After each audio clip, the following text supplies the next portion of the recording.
Okay, so calculate the new partial pressure of oxygen inside the chamber. How do we get that? This is since it's the air mixture is 50% oxygen and 50% nitrogen. We like split them, so we have to divide 2,280 divided by 2 to give 1,140. Okay, so 1,140 mmHg is the answer for part 1 and question 2, right? Because both of them are 50%.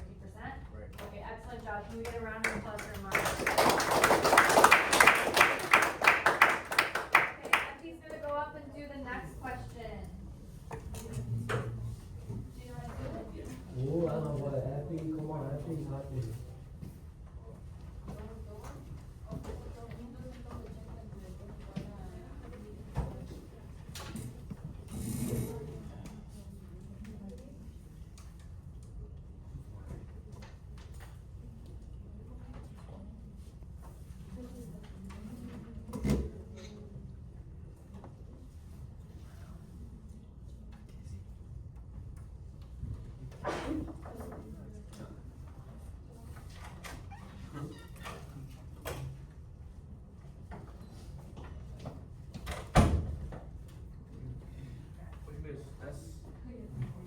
I just want to make sure I know I'm right, but.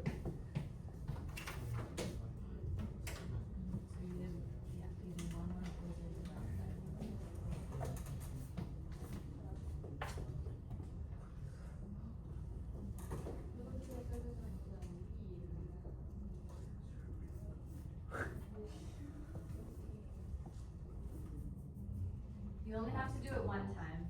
Yeah, but you know, you said it's both, but. Because it's only asking for oxygen, not nitrogen, so you can just erase That one was of them, but good job. Okay, so great job. Can we get a round of applause for Effie, please? That's exactly right. So, the question is, ladies and gentlemen, voice level 0, please. We're going over the last question for case question number 2. The question is, in a normal room at sea level, 760 mmHg, the PO2 is approximately 160 mmHg. Using your calculation, how many times greater is the driving force of oxygen in the hyperbaric chamber compared to normal room air? How does this relate to the patient's ability to fight an infection in deep tissues? So you have 1140, which is the partial pressure of oxygen, divided by 160 mmHg, which is the partial pressure of oxygen at sea level. So you get 7.125. 7.125 times greater.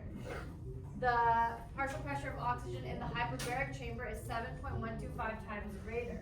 So what does that mean?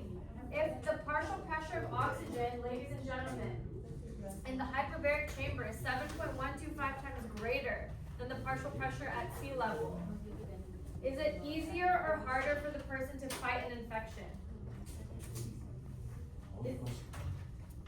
So if in the chamber, in the hyperbaric chamber, there's 7.125 times more oxygen than at sea level, is it easier to fight infection in the chamber or easier to fight infection outside the chamber? The chamber has seven times more oxygen. Easier to fight it in the chamber. Why?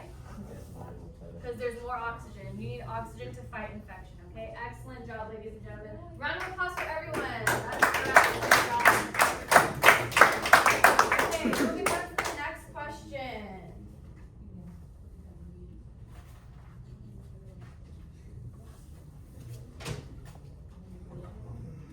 Oh, actually, we're doing Henry's Law now. So moving on to Henry's Law. Henry's Law, we have C equals Kp. C is concentration of dissolved gas. K is Henry's law constant, and P is partial pressure of the gas. So you have concentration of dissolved gas equals Henry's law constant times the partial pressure of the gas. Okay? So this is the formula.